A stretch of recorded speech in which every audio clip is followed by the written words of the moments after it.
Welcome to Kinder Things. I'm your host, Mike Shaw, and on this podcast, we're embarking on a journey to get a glimpse into the wondrous world of kindness.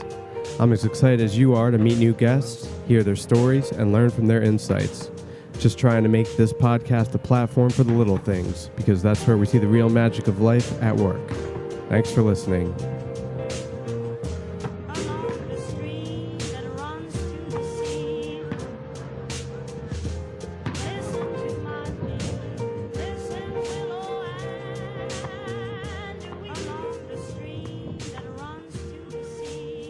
Hey, Speech. Welcome to the show. Thanks so much for being here tonight.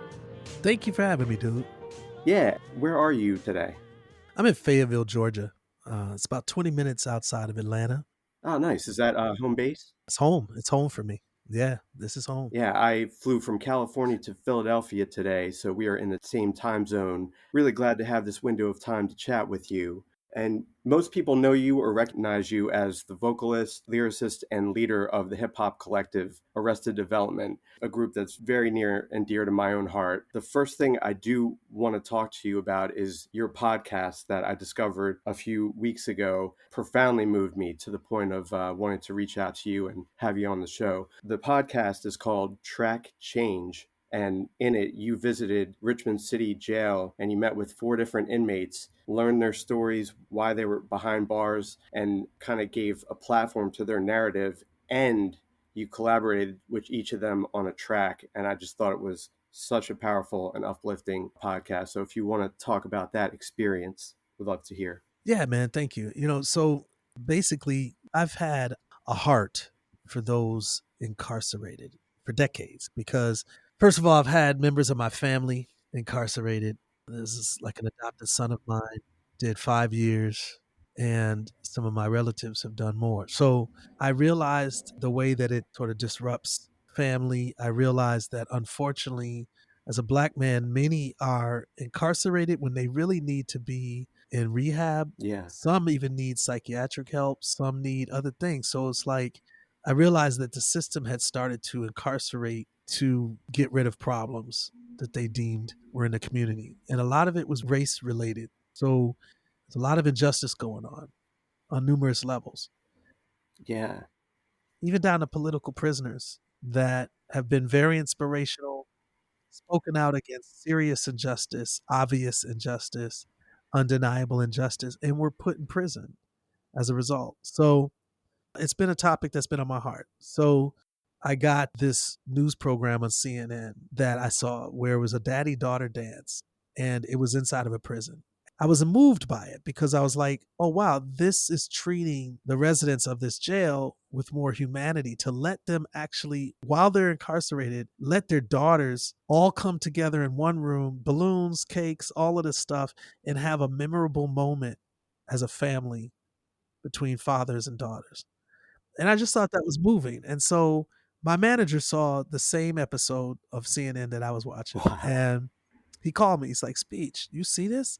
I said, dude, I was just watching this episode. It was a woman named, I want to say Lisa Ling, I think her name was. And it was a show she was doing on CNN called This Is Life. We were amazed because we hadn't seen a lot of examples of the humanization of people locked behind bars. We hadn't seen a lot of examples of that in mass media. And so we were like, I wonder who the sheriff is at that prison. Like, who's the people behind this? Because they have a different vision than I'm seeing in most jails and prisons around our nation. So we decided to hone in on that particular jail. We started calling them, and they were freaked out because they're like, wait a minute, your group sold 4 million albums in the United States, another million outside of the United States. You guys tour the world. You've won Grammys and all of these other things, and you're calling a jail because you want to do what? And what we wanted to do was go into the jail and meet with some of the people in jail and record music with them. Yeah. They were blown away by it. They're like, hell yeah. Yes. So we ended up striking up a deal where we could go into the prison. I would live there overnight, and we would be in this prison for 10 days and make music with inmates. Yeah. And so anyway, we figured out how to do it. That took probably around 2 years or so. It took a minute for us to figure out how to actually pull this off. And we figured it out by 2015, 16. Flew to Virginia, spent 10 days with these men. Wow. Now, I had a film crew with me, audio and visual, Yeah. and we documented the whole experience. So I'm sitting behind bars, writing this music in a makeshift studio. It wasn't a by no stretch a nice studio. I mean, if you've ever seen the movie, we did a movie called 16 Bars. And 16 bars. I watched it after checking out the podcast. okay, good, good. So you saw the makeshift studio that we were in, and Yeah. Amazing.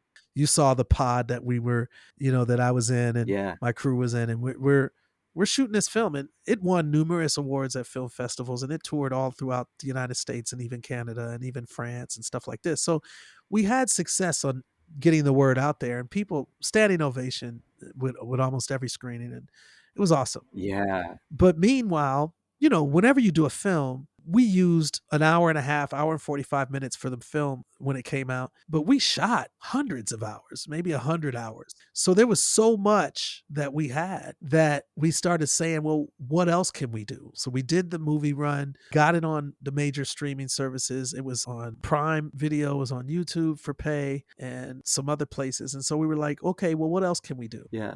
We came up with this idea of doing a podcast. And we used footage from the movie, but also tons, and I mean tons of stuff that hit the cutting room floor for the movie, but was still prolific. And then we even followed up with people in real time, so. Yeah. Like when Teddy gets out of jail and he kisses the ground. And that was Anthony. That was Oh, Anthony. Anthony. Yeah. Anthony. Yeah. Yeah, Anthony. Yeah. And you're right. I He's got a mean, mouthful of these dirt. And like, I just, exactly. after the podcast and I'm watching 16 bars, like I felt like I knew these people. Yeah. And I'm just, when you're wrapped into somebody's narrative, Yeah. then they're humanized and you're just rooting for them. Bro, that's to me the most important part about this film. Like, creatively, Yeah. the challenge that we had with making this film is we didn't want to glorify jail. We didn't want to demonize jail. And we didn't want to glorify a sheriff, but we didn't want to demonize him either. And we didn't want to glorify Sarah Scarborough, who's very important. And we didn't want to glorify what she does either. It's a tough area to cover Yeah. because some people have done some things that have hurt some people in real ways out in the world. And then there's others that haven't done any violent crimes, but maybe was involved in the drug world. And even that, though. Yeah. Like Devontae, he seems like such a sweet kid, and he just got wrapped up. Exactly. So Yeah. it got wrapped up. And so the Yeah. drug trade, I mean, the drug world in and of itself has violence attached to it. It's part of the world because there's a lot of competition and so on and so forth. So it was one of those things where we wanted to make sure to make a film that at the end of the day just humanized everybody and gave them a chance to show their story and to tell their story. And that's what I think we accomplished. Humanized. Yeah. That's the balance. Exactly. Humanized. And humanize, I mean, it Yes. means all of the things. It means they have faults that they definitely need to change, and they have incredible strengths that are just undeniably amazing, and they have stories that are deep and complex and real, failures, triumphs. These are people, and that's what I think got lost in our system that we were hoping to shed light on for films like 16 Bars and the podcast Track Change. Yeah. And listeners, you can find the movie at www.16barsthefilm.com, or you can find it on YouTube. Highly recommend listening to the podcast first, Track Change. It's 5 episodes. Yeah. They're about a half an hour, 40 minutes each, and you really get to learn these inmates and see their human side, learn their stories, and then watching the film brings further illumination to the whole experience. Thank you. I appreciate that, Michael. Thank you. Yeah. The next thing I wanted to pivot to was something that me and my girlfriend found a couple months ago, was your TED Talk in Portland that you filmed. The TED Talk was titled Your Sacred Serial Number. And listeners, I highly recommend pausing the episode and just type in YouTube, Your Sacred Serial Number. That'll save the TED Talk, because I highly recommend you pivot to it. Her and I were watching it, and by the end, we were both like almost in tears. I was like, I'm like choked up. She was like, me too. She was almost crying. And Wow, man. the way you're able to add some levity with comedy, your storytelling. At one point, you talk about how your grandma passed away at age 73, and then within a week, Wow. Your older brother passed away suddenly, tragically, from an asthma attack. Yeah. So within 1 week, you lose your grandmom and your brother. Yeah. And then you Yeah. go into how your spirit led you to write the song Tennessee. And then you broke into Tennessee a cappella in front of this crowd. And my jaw was like Oh dropped. man, thank you. How did you cultivate the idea and prepare for something like this? You know, that is a great question, and I thank you, for everything you just said about the speech. That was my first ever speech for TEDx and TED Talk series. Yeah, And it's a tough thing because it's a very specific type of speaking that you're doing for that. So I had a speech coach, like somebody to actually walk me through it. And the key thing that I was trying to do was just talk about our uniqueness as human beings, man. nice. I think in this world we live in a capitalist society, Western civilization, we tend to sort of make everybody go in a certain direction. And what I think gets missed in doing that is our own uniqueness and the beauty that each one of us bring to this world. Like, I think sometimes people even forget that they're supposed to bring something unique to this world in the first place. And so Hmm. I think our sacred serial number gets lost in the sauce in a sense. And what we become is commodities or consumers or whatever. And so it changes. And that's what I wanted to bring back with this speech is like we're each uniquely divine and beautiful and incredible. And we each bring something special to this world. And so, Yeah. yeah, that was what I was hoping to accomplish. And so, yeah, it was a special moment in my life, and I was able to share a lot of my stories that I hoped would not just be an expose on me, but make people think about their own sacred serial number too. So that was the goal, and I feel like we did a good job at it. Yeah. And I say we because I'm the one that spoke, but I had a coach, and she helped me a lot. So Yeah. To hear the origin stories behind some of the Arrested Development songs was really beautiful, and how you said that you were led by spirit. And I always have thought of Arrested Development as a spiritual group. And that's what drew me to you as a teenager. I think I was 13 when I first got 3 years, 5 months, and 2 days in the life of on cassette, which congratulations, it just turned 33 years old today. And it's now, oh, did it? Wow, today. Oh, I'm a sucker. I didn't even realize. or no, not today, not today. I meant this year. I meant Oh, this okay. year. Okay. Okay. Okay. Good. I was like, Yeah. wow, did I forget that? Oh, shoot. Okay. Yeah, Yeah. Thanks, man. and that record, some of the themes and the phrases and just the spirit of it are even more relevant and prevalent now with the landscape of America, with the landscape of the world. Diving back into your older songs and also learning some of your newer songs has been a really good refuge for me personally, and I'm sure many others. Man, that's cool. That's very cool. I appreciate that. Did finally get to see Arrested Development perform in 2010, I believe it was. You played BB King's in New York City. Do you remember that show? Oh yeah. Yeah. Well, I don't remember that exact show, but I remember that venue. We've played there a few times. Yeah. I love that venue back then. Yeah. Yeah, I took the train from Philly to New York. And whenever going into a big place like that, I always get a little existential weirdness. But walked into BB King's, and then when you guys came out on stage, the music just kind of washed over me. And I had a smile like glued to my face the whole set. I think you covered like Bob Marley Redemption song, and it was just very spiritually rejuvenating Wow, man, that's dope. going up there and experiencing the music live. It was just a next level of Yeah. AD that I'd never experienced. And I still carry the energy of that with me to this day for sure. And that's really great. Cause honestly, Michael, like for me as an artist, those are the times like when you share that story with me, that's what motivates me to keep going, to have more of those times with people like you. So it's like we feel a certain special connection too when these shows go off, and it's like it's beyond just a music exchange. There's some kind of spirit exchange. And that happens not every Yes. single show, but thank God a lot of our shows are that way. And it always moves me to keep going through hard times, through times of doubt, through times of fear, uncertainty, confusion. Yeah. Those kind of moments say, "Nah, let's keep going. Let's keep going. Let's go further." Thank you so much for, Yeah. for being such a catalytic force and drawing me and many others into the musical realm. There's a special kind of magic and connective tissue that you can't really get elsewhere. I appreciate that, man. I really do. And I agree with you about that. Music has done the same for me. So it's great when you feel like you're doing it for somebody else. So that's dope. It does look like we are low on time. So at the end of each episode, I do ask the guests to pick a number between 11 and 320. I'm going to pick 57. 57. All right, I have this pocketbook of kindness, and I'm just going to turn to page 57 and read the quote that's on that page.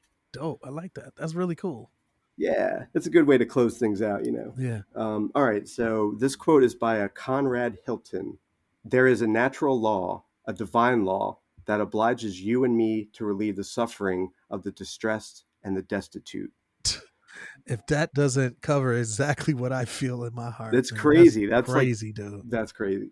And then I usually choose another quote to give to the guest. But for you, I found a word that once I saw the word and what it means, I was like, that's totally speech. The word is orenda. Have you ever heard this word? Orenda? No, I haven't. I've never heard of that. Orenda.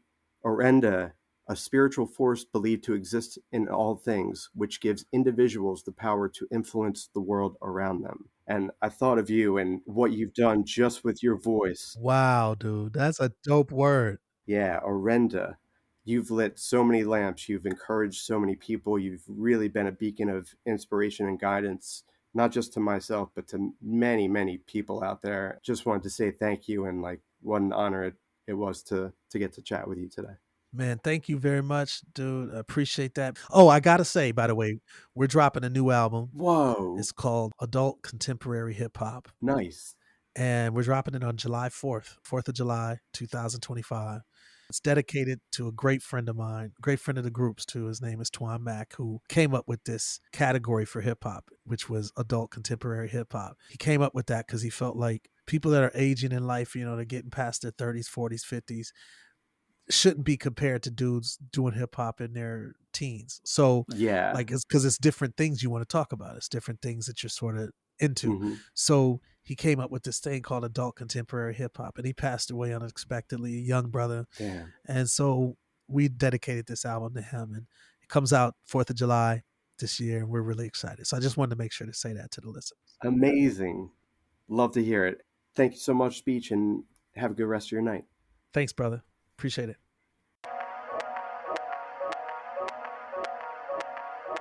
All I see is melanin, beautiful melanin. All I see is melanin, melanin, melanin. All I see is melanin, beautiful melanin. All I see is melanin, melanin, melanin. All I see is melanin, beautiful melanin. All I see is melanin, melanin, melanin. All I see is melanin, beautiful melanin. All I see is melanin, melanin, melanin. Yeah.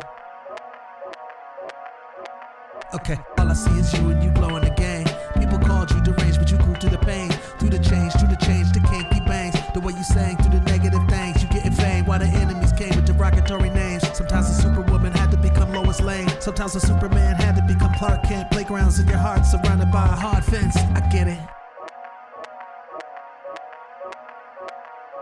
All I see is melanin, beautiful melanin. All I see is melanin, melanin, melanin. All I see is melanin, beautiful melanin. All I see is melanin, melanin,